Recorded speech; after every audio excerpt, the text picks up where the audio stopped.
समझ नहीं आ रहा अपने सैलरी इंक्रीमेंट का क्या करूं। बेटा इतना क्या सोच रहा है? अपने म्यूचुअल फंड्स के एसआईपी का टॉप अप करा ले। This is the right time. क्या समझ में नहीं आया? बेटा इतना क्या सोच रहा है? अपने म्यूचुअल फंड्स का एसआईपी टॉप अप करा ले। This is the right time. अब समझा।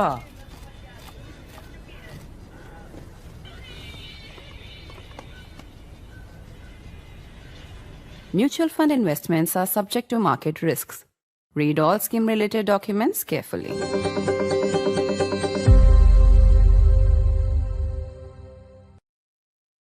As we continue to look at the aftermath of the tragic plane crash in Baramati, Maharashtra, one that took 5 lives, including that of Maharashtra Deputy Chief Minister Ajit Pawar, disturbing questions have arisen, both about the chartered company that provided this plane for hiring to Mr. Pawar, as well as the role of the aviation regulator. Earlier today, I spoke on conditions of anonymity to a whistleblower, somebody who works with VSR Ventures, the company to whom this aircraft that crashed actually belonged, or rather, to be more accurate, the company leases out these aircraft. What has emerged from this whistleblower's account, and we have promised to protect his identity, is truly shocking. It paints a picture of not just deliberate violation of safety regulations, but of possible corruption, financial corruption. We'll get to those details in just a moment. I want to introduce a very distinguished panel of aviation experts. We have both the two major pilots associations represented on the special broadcast. Captain Randhawa from the Federation of Pilots is with us. Welcome to the program. I also want to welcome Captain Sam Thomas from ALPA. Welcome to the program. I'm also delighted to have back with us Sohail Seth. I have to give Sohail credit for first flagging all the murky questions around the role of VSR as well as the DGCA. Yesterday, Sohail on this program called them hand in glove. Well, the whistleblower, Sohail, seems to agree with you, and he's offered many more details to buttress the argument you made. So thank you for making that point, and welcome to the program. And also joining us is Captain Amit Singh, who leads the Safety Matters Foundation and is also one of the petitioners in the Supreme Court in the Air India 171 crash case. So gentlemen, welcome all of you to the program. Let's get straight to the shocking revelations from the whistleblower's account. This is somebody I've spent the day talking to, and we're going to bring them up one by one. I'm going to start with the most serious allegation. This is something that Sohail, in fact, alluded to, but these are exact quotes. Can't give the whistleblower's name, but this is a statement I have in writing. It is a statement, therefore, on background, but without the name, but very, very specific details. The whistleblower says to me, there are credible allegations that the inspections that take place of any aviation company by the regulator, the DGCA, were quote unquote influenced through payments to certain DGCA personnel. I'm going to read this again slowly because it's that serious. A whistleblower from inside VSR Ventures saying to me, there are credible allegations and a belief within the company that inspections by the DGCA were influenced by payments to certain DGCA personnel. The whistleblower then goes on to say that that is why the organization does not take mistakes very seriously. Remember, there has been an earlier crash involving an aircraft, the same model from the same company in 2023. The AAIB has not yet completed its final report on that crash, but the whistleblower is saying the organization uses financial influence rather than corrective actions. And in fact, the whistleblower told me he doesn't even believe any change will come now because the organization is that confident that financial influence with certain personnel of the DGCA have helped it get away.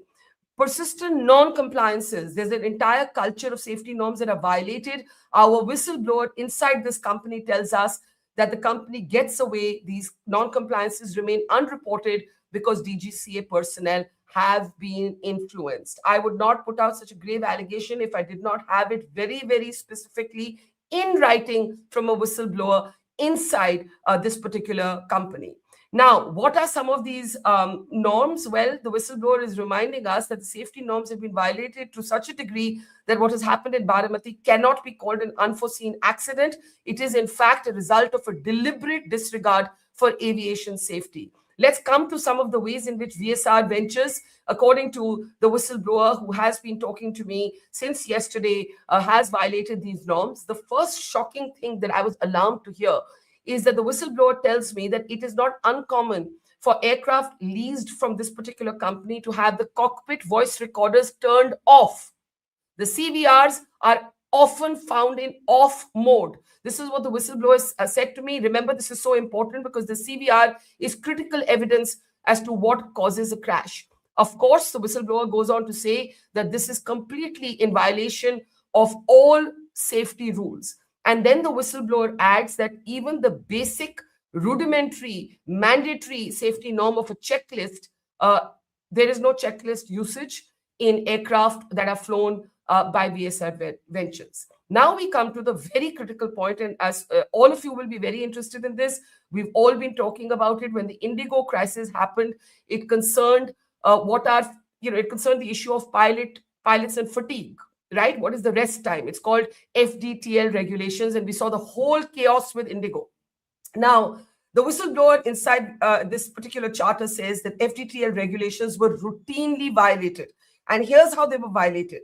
There was actually, according to him, a manipulation of the documents. So let me give you an example. If we can move on to the next slide. Basically, if a pilot has flown 12 hours in one day, the documents would show that the pilot has actually flown those 12 hours over 2 days. And the whistleblower is saying that this was a very commonplace manipulation of documents. The whistleblower is also reminding us, even as there are whispers that grow about possible pilot fault in this crash too, he is saying that significant pilot fatigue directly compromises flight safety. So this is a very grave allegation. We've had allegations of the CVR being turned off. We've had allegations of FDTL details, the number of flying hours of a pilot being falsified on paper. We've had, above all, a grave allegation of financial payments to DGCA personnel. And last but not the least, this whistleblower tells us that, believe it or not, there is no SOP, no standard operating procedure. Every aviation company either has its own SOP or it has the SOP of the manufacturer. So, for example, Boeing and Airbus will have their own SOP for particular planes. This gentleman says to me that there is no such SOP for pilots or for first officers. In fact, he goes on to describe the absence of a safety culture. It says, like I said, that neither the company nor the manufacturer's SOPs are followed, which means that basically every pilot has his own set of norms, and the first officers have to catch up. He also talks a little bit, the whistleblower, about the absence of a safety culture, says that all of them are trained by a trainer called CEA. They are based out of London, if I'm not wrong, and that the CEA had issued repeated warnings to this company, better get your act together, otherwise there will be a serious accident, and that is exactly what has happened. Finally, something about the owners who have already been accused of financially influencing personnel inside the aviation regulator. We are being told by our whistleblower that the company is basically a one-man shop. It's a father and son shop. There's no functional safety management system, or what's called SMS. We'll keep replaying these points. Let's go back to the first point of the financial influence allegation as I now open this up for comments. Before I come to our three veteran pilots, I want to actually bring in Sohail. I'm just waiting for the screen to actually come back as we... Yeah, there's Sohail. Sohail, we were talking about this yesterday. You said that the DGCA and VSR are alleged to be hand in glove. I actually have a whistleblower's written statement to me. This is in writing from him. I am protecting his identity. He's worried about losing his job. He is presently inside this company, and he has decided to speak because he believes that this accident was not an accident at all. I want to start with the allegation that personnel in the DGCA, he took some names. I'm cautioning you here. I'm not taking those names. He took some names even. He said personnel inside the DGCA, he believes are being paid or have been paid. And that's how VSR is getting away with non-compliance. Your comments. So I will take names and I will be legally responsible. I don't give a toss. So let me tell you the name that is doing the rounds. I don't know if it's true or false, so that we are legally protecting ourselves. The name is Shweta Singh, whose name came up even during the Indigo crisis. Who she is, God knows. Have I met her in my life? Never. Do I plan to? Never. But Shweta Singh is a name that has been constantly coming up in all the responses I've got on my Twitter feed. This was the name that was being propped up even during the Indigo crisis as the person who is allegedly or ostensibly having taken money. That's number one. Number two, there is no denial about one fact that the DGCA is in complete partnership or collusion, if one could say, with this particular firm. If you saw, and I'm amazed, and you have three veterans here, so they can weigh in. This is the first time, Barkha, that the DGCA and the Minister for Civil Aviation, without an investigation, without any pending inquiry, have jumped the gun and said, no, this was a weather-related issue. The same weather-related issue was the phrase that was used in 2023 when another aircraft from the same company crashed in Bombay. Now, here's my question. If I don't know what the inquiry is saying, there is no investigation, the black box has just been recovered. How do you come to the conclusion that it's a weather-related issue? B, there are three pilots here. A plane would flip to its side in the manner that it has because of weather. I mean, who are you fooling? I mean, any person. These guys are pilots. I've never been a pilot in my life, but I fly almost as much as a pilot does. This is unheard of. Number two, if you see the CCTV footage, which is taken from Which shows the plane flipping, or the other one? No, the one which goes into a ball of fire. Yeah, we'll show you that in just a moment. Keep going. Yeah. So now you tell me how on earth, this is the one I'm talking about, 8:45, this particular CCTV footage shows this ball of fire. There's another video which shows the plane flipping. In this video of 8:45 taken from this shop angle, the weather is pretty clear. Look at the weather here. I mean, the sky couldn't be bluer unless if it was in Delhi. So where have they come to the conclusion that it is a weather-related issue? So my point is as simple.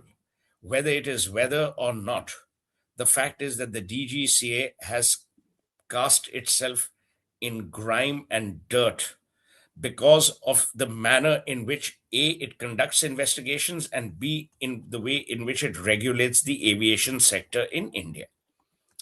I don't want to go back into history, but 22 crores a fine for Indigo for the kind of mess that was caused between December 3 and December 7. But that let it pass. Let's imagine that that's a fair fine, according to some people, mandarins. My problem, Barkha, which I told you yesterday also, is why do we not have people like these on the panel who are actually in charge and in the DGCA? What do goddamn bureaucrats know about aviation other than asking for free upgrades? What do they know?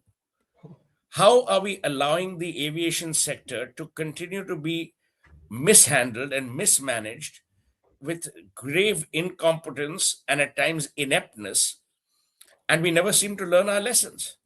Now, the AAIB has also not covered itself in glory. Today, we are raising the issue of a 2023 investigation on which only a preliminary report has been filed. Now, you tell me, isn't there a process by way of which either the government or the regulator, which is part of the government, flags the fact that this pending investigation has achieved 20%, 40%, 60%, 70%, that people are aware? Go to the DGCA website. The website is as opaque as Delhi's fog. There is no clarity on the website on anything, whether it is SOPs, protocols, investigation, passenger rights, charter of rights, nothing. So I'm saying, Andhi Nagri mein Kana Raja. Andher Nagri mein Kana Raja. This is what we are seeing today.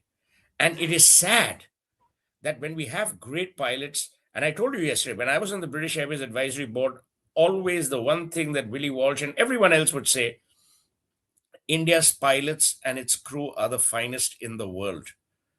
Every time a crash happens, we take the easy way out of blaming the pilot. We don't talk about the manufacturer. We don't talk about the operator. We don't talk about the rules. We don't talk about the bending of the rules and the collusion between regulator and operator.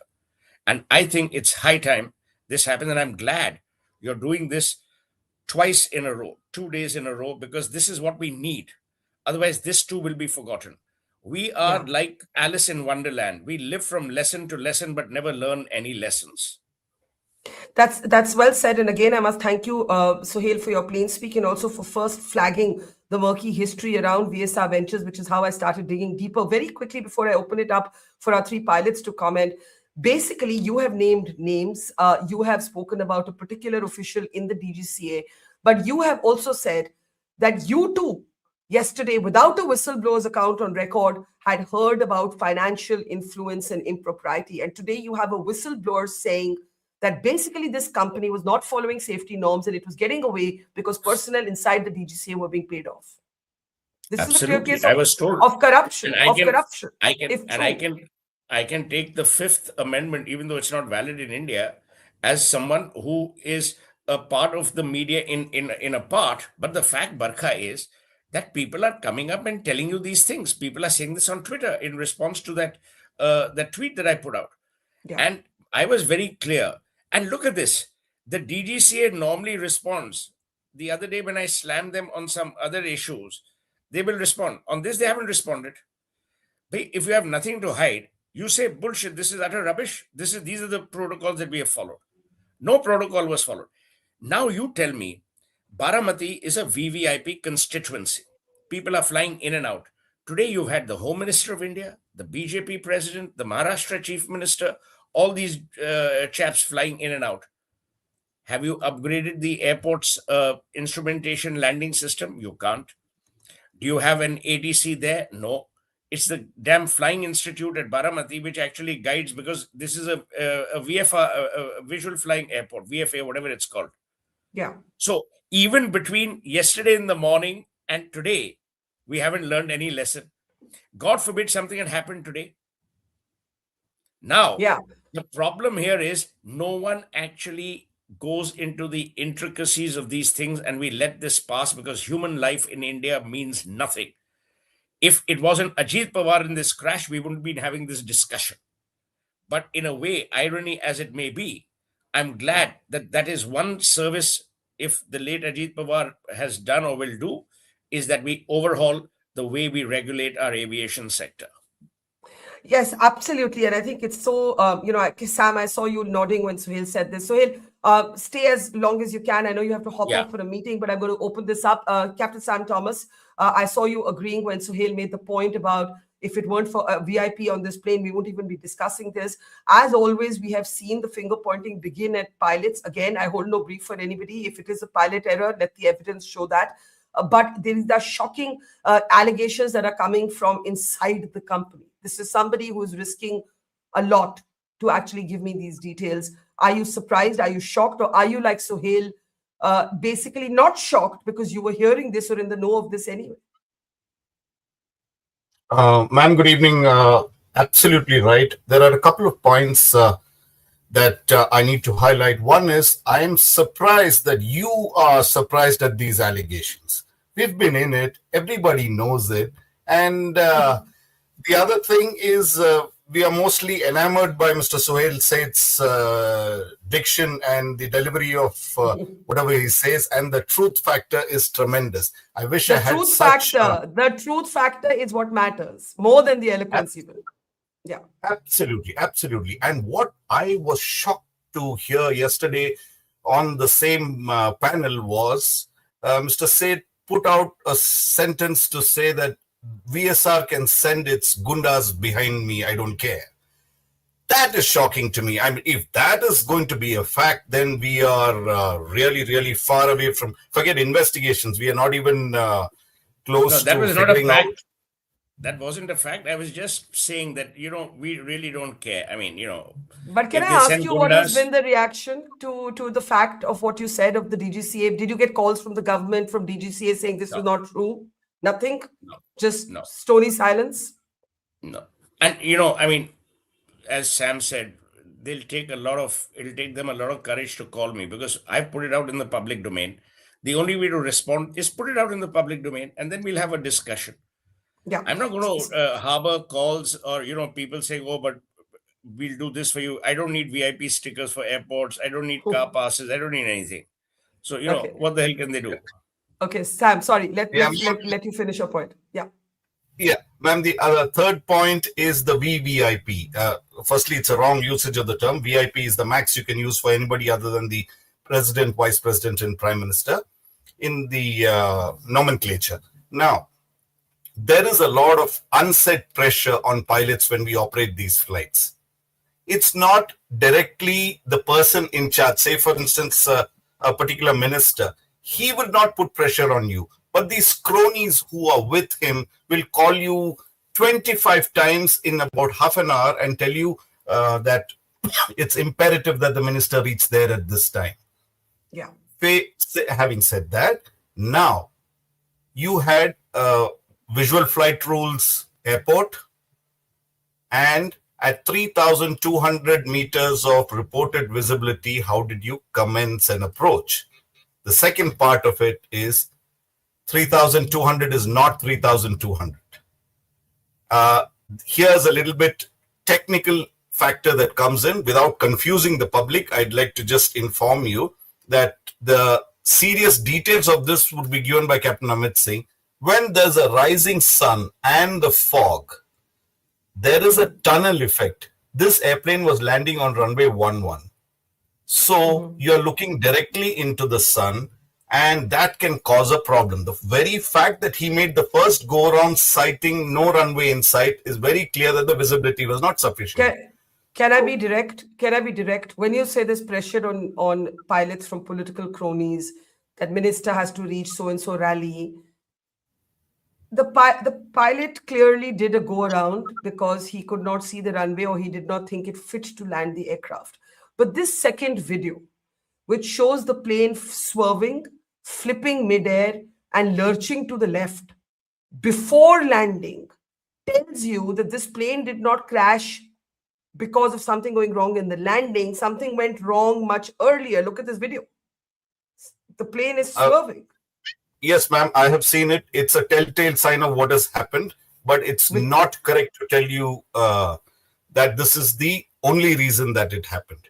When you spot a runway late, in low visibility with the rising sun, sometimes you spot the runway very late. Since you have already made a go-around, you put pressure on yourself. There is this minister. Otherwise, what he would have done is just gone back to probably Indore or somewhere in or the designated alternate. Basically, can I ask you this directly? If it weren't a politician on board, if it weren't a powerful, important person on board, the pilot in his own or her own estimation may have said, we cannot land in these conditions. But because there is so much pressure, you sometimes go against your own better judgment because you're under pressure to land the plane. Am I right in saying that? It's very close, ma'am. Very close. It's not just politicians. We fly very high net worth individuals who, believe that if they miss that particular appointment, it's the end of the world. But what we'd like to tell them is, please, you are doing more harm to yourself by pressurizing the crew. There are various forms of pressurization. Yeah, and I want to come to it's not always direct. Yes, I understand. And that's one more element in this conversation. But I want to come back to the whistleblowers account and get reactions. Captain Thomas, you say you're not surprised. You're surprised that I'm surprised. I just think the fact that it can be so brazen, the fact that a youngish person who's risked everything to give me these details, even though he's scared of losing his job, Captain Randhawa, has come out with this. The federations, ALPA, you should be taking this up. What is going on here? The direct allegation is that safety norms, including the flying hours of pilots, are being manipulated on documents. CVRs are being left off. There is no SOP. The warnings from trainers are being ignored. And according to this whistleblower, the owner of this company gets away because effectively he's being accused of bribing personnel inside the DGCA. So Hale said this yesterday. He has taken names today. But I am saying a whistleblower is saying this and we have to take it seriously.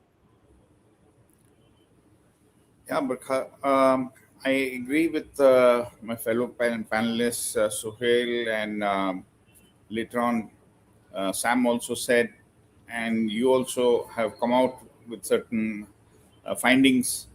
First and foremost thing, let me tell you that Baramati is first I will touch upon the airfield because I have been to Baramati.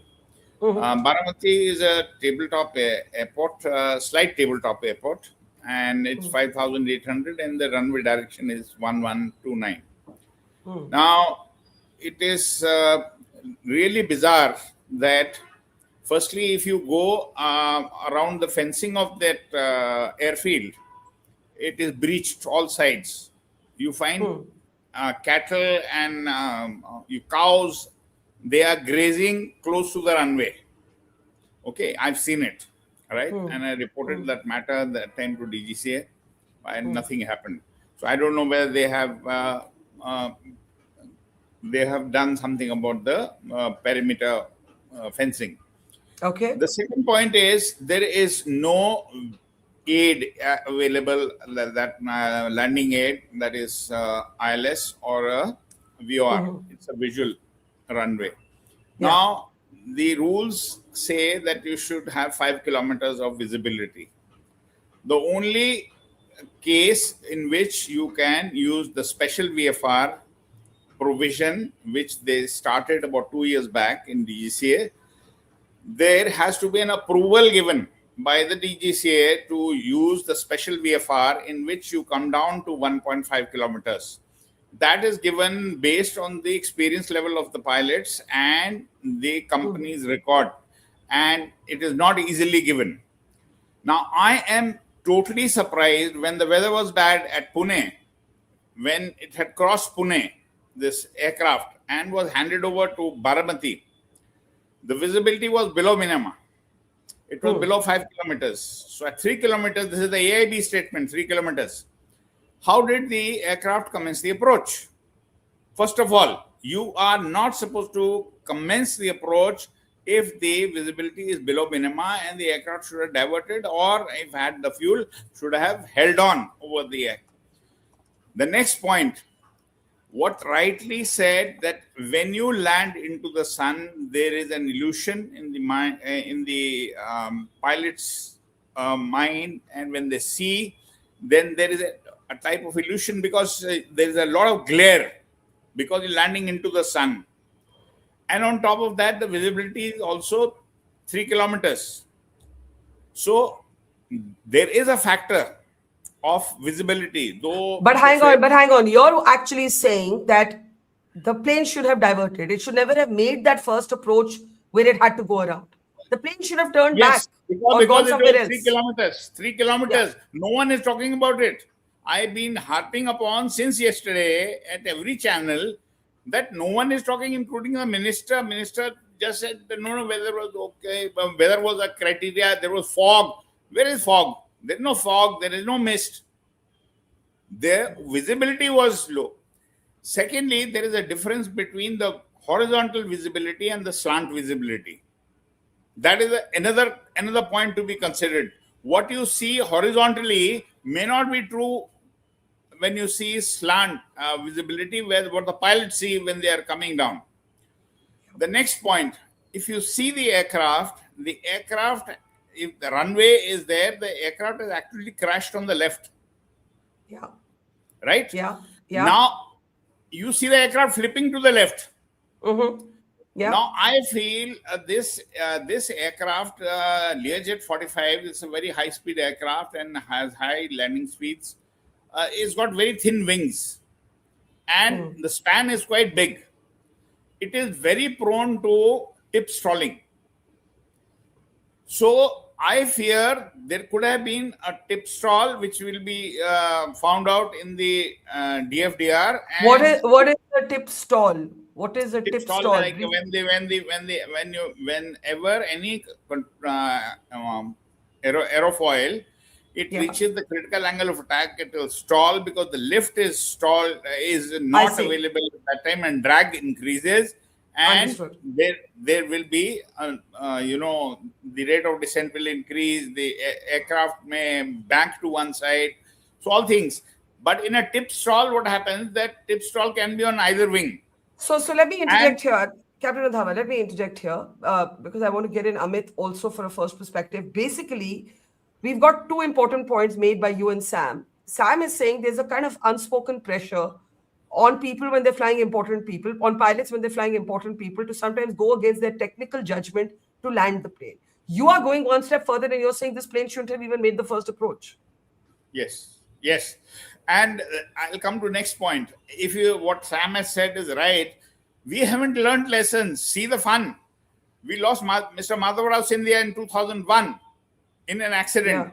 Yeah. There have been 8 to 10 dignitaries after 2001 who have died till yesterday. Now, what has the government done today? You boast upon that I am opening up 350 airports, so many airports. And when Mr. Scindia was the civil aviation minister, I had brought up to his notice that these Udan flights which go to all these VFR airfields, the flying clubs are operating, and you have no landing aids over there. What a situation! In America, even a small airport which is having one flying club has got these landing aids. Now, the VVIPs are going. I will just tell you, when I was in DGCA, Mr. Praful Patel was the civil aviation minister, and he used to often go to Gondia. Now, Gondia is again a VFR airfield. When he was the civil aviation minister, and today we are in 2026, it is still a VFR airfield. Wow. So you see that nothing is progressing. We talk about, okay, 1,700 aircraft are going to come. We are going to be third largest. We are going to ask for disasters after disasters in this country if the things are not improved. And we are not actually... And thank you for speaking so passionately, because it's true. We are in a year of a crash where the AIB has still to even respond to the Supreme Court. Amit, as you well know, is one of the petitioners. Tariq pe Tariq is carrying on. Now we discover that in this VSR Ventures, the 2023 crash that took place, the preliminary report ke baad, the final report has still not been submitted. It's almost coming to 3 years. I mean, it is shocking. And now, Amit, Captain Amit, when you connect this with the whistleblower's account, this is, I think, the CCTV from 2023, when the earlier aircraft, same model, same company, crashed in Mumbai. We don't have the final report of this crash in 2026. It is shocking. Now you connect it to the whistleblower's account, that what Sohail calls a collusion between certain members of the DGCA and this company. And I think Sohail or somebody else, I think Sohail only made this point, that in any other country, this charter would be grounded pending investigation. We haven't seen even that announcement. I want you to come back to the whistleblower's account. I want you to come back to what safety, when you hear somebody inside the system saying safety norm after safety norm is being violated, CVRs are put on off position, the number of hours that pilots are flying is being manipulated, is being falsified on documents. They're not being given adequate rest. There is no SOP. And there is now an allegation of financial payoffs. I mean, how does the ordinary person even begin to make sense of all this? So in a safe environment, in a safety culture, the bottommost at the pyramid is what we call pathological culture. And the topmost is generative culture. Most companies, corporates work somewhere in between. Pathological culture is where you do nothing till you're caught. This is where we are. We continue to violate, continue to jump red lights till somebody catches us. And then we say, okay, tomorrow onwards, we'll do something. Or we pay off the traffic cop and then go and then do the same things till we are caught again. So that continues to be the culture because nobody is interested in changing the culture. We are we are working in silos. All departments working in silos, and we try to tinker a few things here and there.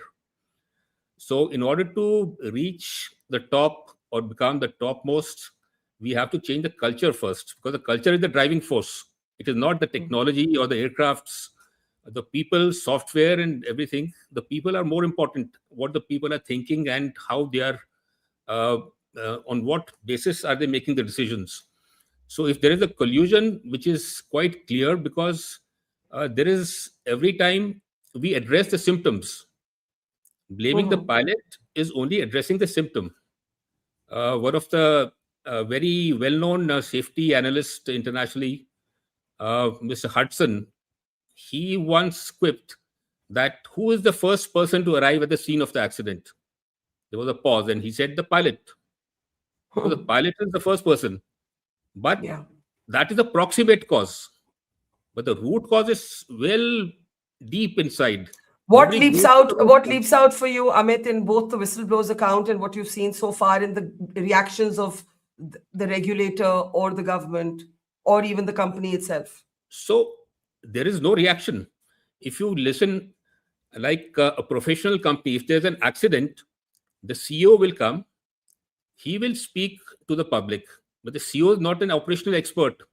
An operational expert has to come along with him, who will tell you the technicalities, whether the aircraft was serviceable, not serviceable, crew was trained or not.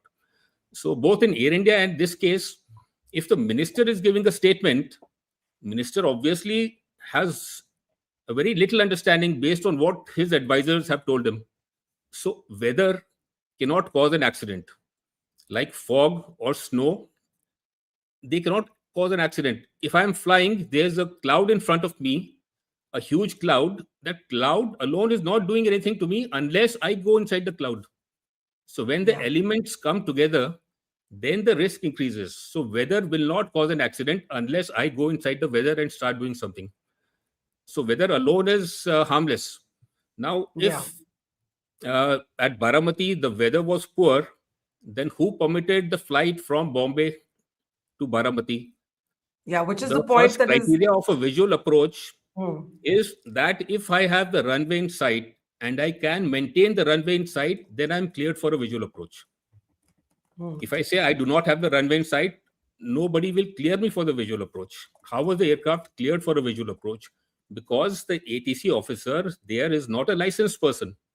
He is from a flying school, hired by a flying school, maybe a ex-ATC officer or whatever. They're not licensed people. And of course, that VIP pressure is there. But first thing is, in the whole system, it is not the pilot making a mistake. It is people making a mistake, and the last mistake is made by the pilot. So had the error been caught before, had the aircraft not been cleared, of course, this would have been avoided. Yeah. And who's reporting the visibility? Again, is it the Met person, official Met person, IMD person? No, it is the some local FTO person. So is it the real visibility, or he is sticking to the minimum criteria?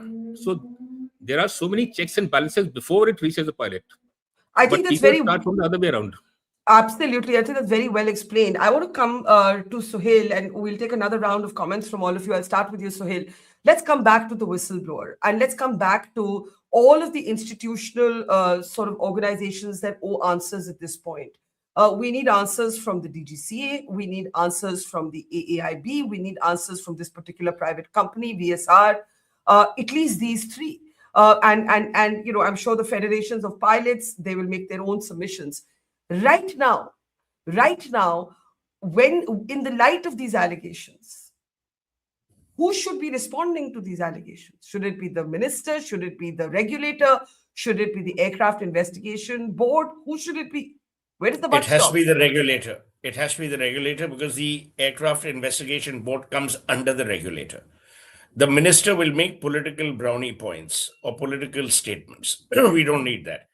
The DGCA has to do the following three things. Number one, issue a statement contradicting themselves and the minister. I know it's going to be difficult, but they should do it for their own sanity. Saying while weather was used as an attribution or whether was be stated that weather was the cause, we are pending investigation. Number two, they need to ground the entire fleet of VSR until each aircraft has been inspected. Number three, they need to give a finite time limit that the last aircraft which crashed, that inquiry will finish when? By a finite time. Because there may be a clue. Please understand, Barkha, that the VSR people are using the same playbook which they used in 2023, even today. That director, whatever that chap's name is of VSR, first thing he says, no, it's not a pilot error. It's not. It must be weather. Right? How can you say that?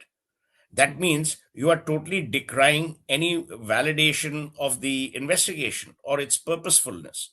So I think these are the three things that need to be done immediately. And what galls you the most? What galls you the most in what you've heard so far from That everyone? nothing changes. Nothing changes. That is galling. What is galling is that nothing ever changes. And as I said yesterday to you, we are Romans in our DNA. We are fickle. We will forget. The point is, we will forget until the next tragedy. Why? Because accountability in India is dead long ago.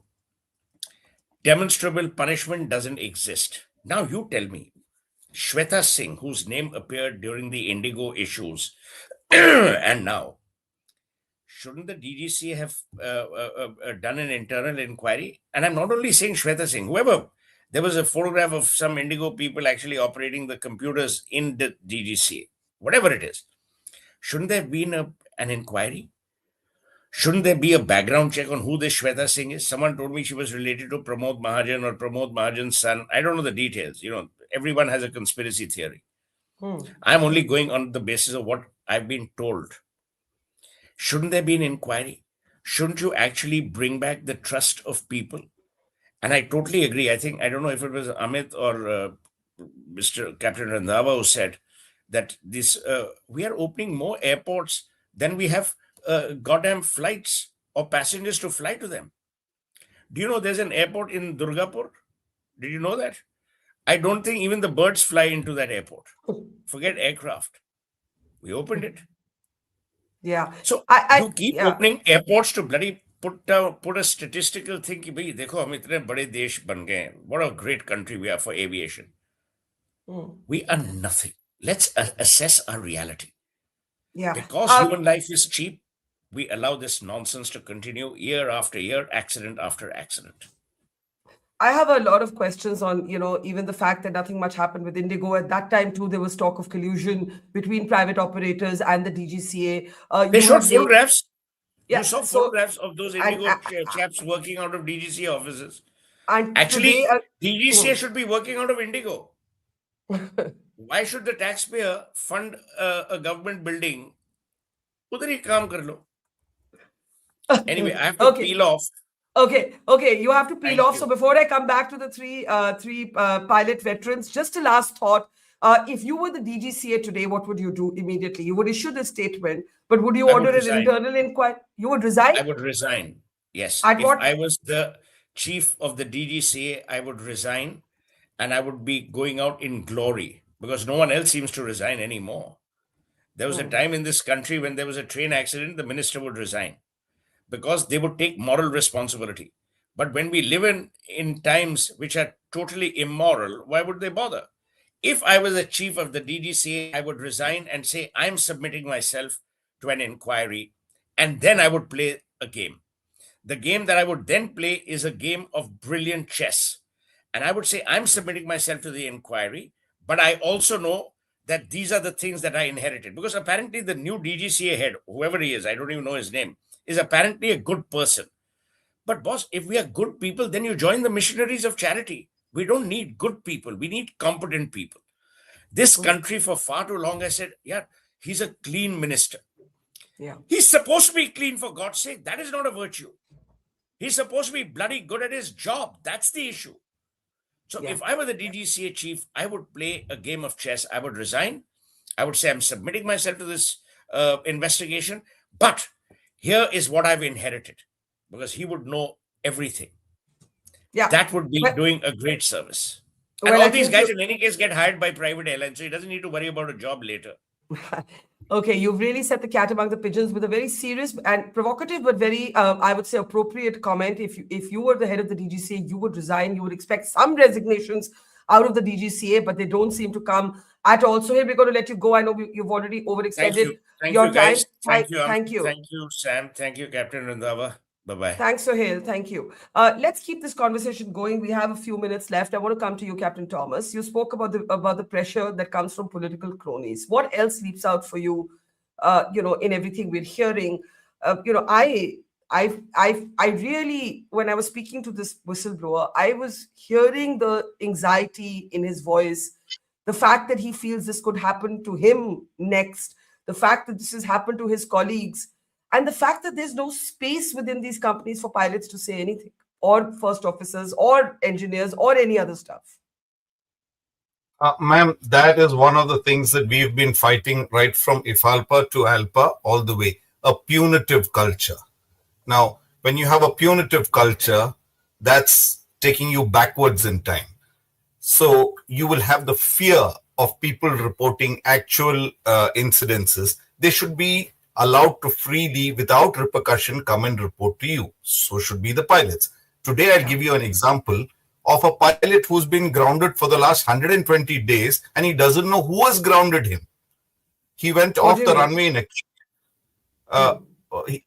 air, and so he's in contact with AAIB, who says, look, I have got 20 files ahead of you. I will look at you when I have the time. And therefore he says, now what do I do till then? He said that we are not responsible for. Go talk to DGCA. DGCA tells no, you have been grounded till AIB tells you that you're clear. One more thing that we'd like to point out is it's not always pleasurable to say, I told you so. We were together at the Air India 171 crash. We had brought all these points out. We were together when the Indigo mess happened. We brought the same points out. And today, again, we are bringing these points back. So it's not really, always nice to say, hey, I told you so. I will tell you so again in the next program. And anyway, what does that change? I mean, you're not going to get anything out of being right? It's a tragedy. Lives have been lost. Yet again, Captain Randhawa, if I may bring you in, there are whispers about pilot error. We've been seeing speculation about the commander of this aircraft. Again, I don't know any of these people. I hold no brief for anyone individually, but it's often the easiest thing to do without evidence. I want you to comment on the whistleblower saying that FDTL regulations are not being followed by this charter and documents are actually being falsified. And again, I'll explain this simply for members of our audience who are not from aviation. So if a pilot, let's say, is flying X number of hours in a single day, the documents will show those same hours spread out across two days on the paperwork. So the paperwork will meet the compliance, but the reality won't. I mean, what can ALPA, FIP do about these things? Can you raise your voice on this? See, we can keep talking about safety, Barkha, like what we found even in the Indigo crisis, how much the media raked it up, and you see the inquiry report. What a clean sheet, and what a mockery of inquiry was conducted. Now we know the facts. You know the facts, that what is happening in the NSOPs, what you bought out the facts, but nothing is going to change in this country. That is I am convinced on this, because there is no action which takes place. We are aware that in the NSOPs, in the flying clubs, this type of logging does happen. If you go and check the records, of these NSOPs, right? You would be shocked that how many snacks. What is NSOP? NSOP, non-scheduled operators permit. These the NSOPs. All these company. See, you have the scheduled carriers, you have the non-scheduled operators, and you have the general aviation. Now, in these three categories, now you are doing the audits of the scheduled airlines every year, and non-scheduled operators, you're doing it once in 2 years. No, it's quite a sham, because the 2 days, 2.5 days, 2 days are given for these, audit. And supposing there are 17 aircraft, it's like an airline. You require the audit to be done at least for 5-7 days, working days minimum. Okay, so it is more of an eyewash when you go and check the record sincerely and all. I have done enough audits, and whenever I have gone to these NSOPs and all, I've always found level 1 findings. Now, when you have the level 1 findings, they are supposed to correct it within a week. Now, the problem is that there are people who will be willing to take out faults, and then there'll be problems in all these NSOPs and FTOs. But what is the action? What is the action? Zero.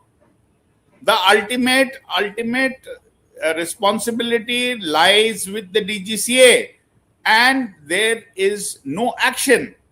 Like if you today, if inquiry So why is is there held, why is there no action? Is it a lack of expertise? Is it a lack of intent? Is it a lack is of it a case intent, of lack or is of it a case intent, of collusion, lack of corruption? intent, because you do not want to shut them down. Now the same thing happens in the flying clubs. Now they have come out with that. Okay, they were going to fit cameras in the cockpit, to find out that who was on the controls, because there are a lot of complaints which came out that when you do a solo flight, when a pilot is supposed to do solo, they are actually doing a dolo. That means another pilot is sitting in the cockpit. Yeah. So now, how the confidence will come in that person? Now, even in the logging part, I would say the logging part is again the FDTL rules are being breached, because in these NSOPs, who is monitoring them? Who is monitoring them? I Now, mean, this just sounds like a quagmire of things that aren't going to change, frankly, Captain Randhawa. Let me, sorry, you want to complete your sentence? I'll give the last word to Amit after that. Yeah. Captain Randhawa? Yeah. What I'm trying to emphasize over here, that the FDTL rules, and now who's going to monitor? Like you need a policeman. You cannot have one policeman for each individual in the country. Similarly, now DGCA doesn't even have the manpower what they're supposed to have, was based on consensus of 2000. Now 25 years have passed. The aviation is expanded so much, but they're short of so many vacancies. Now they have also got constraint. Now the problem is that you require a lot of manpower, and we have been suggesting earlier also, and Dr. Naseem Zaidi tried his level best to make it into a civil aviation authority, but government doesn't want to lose the control. That is the whole problem. But sir, let me give Captain Amit the last word. If the government wants to control it, then you need to have people who understand the technicalities, the debates around it, put the right experts. Captain Amit Singh, I want to bring you in also on the larger issue of the silence of the AAIB. The fact that the 2023 investigation into another crash by a plane leased from VSR is not complete. It's shocking. Why is there no time frame for these investigations? The fact that the AAIB has been silent on your petition and the petition by Captain Sumit Sabharwal's father. He was the Air India 171 captain, and the father is 91 years old. He's in the twilight of his life, and it's a total Tariq pe Tariq situation, right? I want your last thoughts. I mean, how do we get to the truth, either of this crash or what happened in AI 171, or indeed what happened in 2023, the CCTV footage of which is on your screen? See, all entities in this ecosystem are backing each other, so that truth doesn't come out. So nobody wants to improve the system. They just want that things should carry on. So this is Air India 171 is not the first case. I've been at it for the last 10 years. And there were so many accidents that I've read, including Mr. Madhurao Scindia's accident. If you read that particular report, you'll be surprised that they themselves don't read their own reports. The report contradicts itself. The probable cause was the pilot entered into a cloud, the aircraft went into a spin and crashed. But in another section of the report, which is the meteorological part, it says there are no clouds. Which cloud did the aircraft enter? I have satellite photographs of that day. There were no clouds. But the report says, so that is how AIB, the investigation happens here. There were other examples wherein DGCA and DGCA officials were basically blamed for undermining or downgrading accidents. So if it is an accident, they will file it as a serious incident or even an incident. So if the system is not getting credible data feedback, how will the system improve? The system will say everything is fine because there has been no accident. the ICAO audit, which happened in 2022, after which DGCA and the government has been climbing on top of the roof and saying that we have gone up from 70% to 85%, and they have been given a certificate by ICAO. If you read that report, ICAO says in the last 5 years, there has been 0 accidents. 2022, Calicut happened in 2020. So how come there are, if ICAO is not given credible evidence or ICAO does not record accidents, of course, your report card will improve. AIB was not audited by ICAO. Why? The airports are unsatisfactory. Your performance-based navigation, unsatisfactory. Your foundation of safety, unsatisfactory. So nobody is reading inside the report. They're just reading the percentage that I've got 85%. But nobody is seeing what exactly is wrong with the system. Where is the system heading? So people who do not have technical knowledge are basically guiding the whole system. And it is beyond, I would say it's beyond grim, because I think we seem to lurch from crash to crash, headline to headline, mishap to mishap, disaster to disaster. And public memory fades in the hope that, this happens to other people. But I think we should all start looking at air safety as an issue of public interest, because it is about all of us. Yes, Amit, yes. Regarding VVIP and the pressure. Yeah. Nobody is talking about one, we call it a close call with the Prime Minister on board.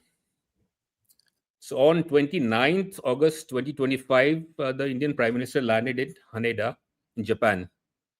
The India 777 landed halfway down the runway and just about managed to stop at the end of the runway.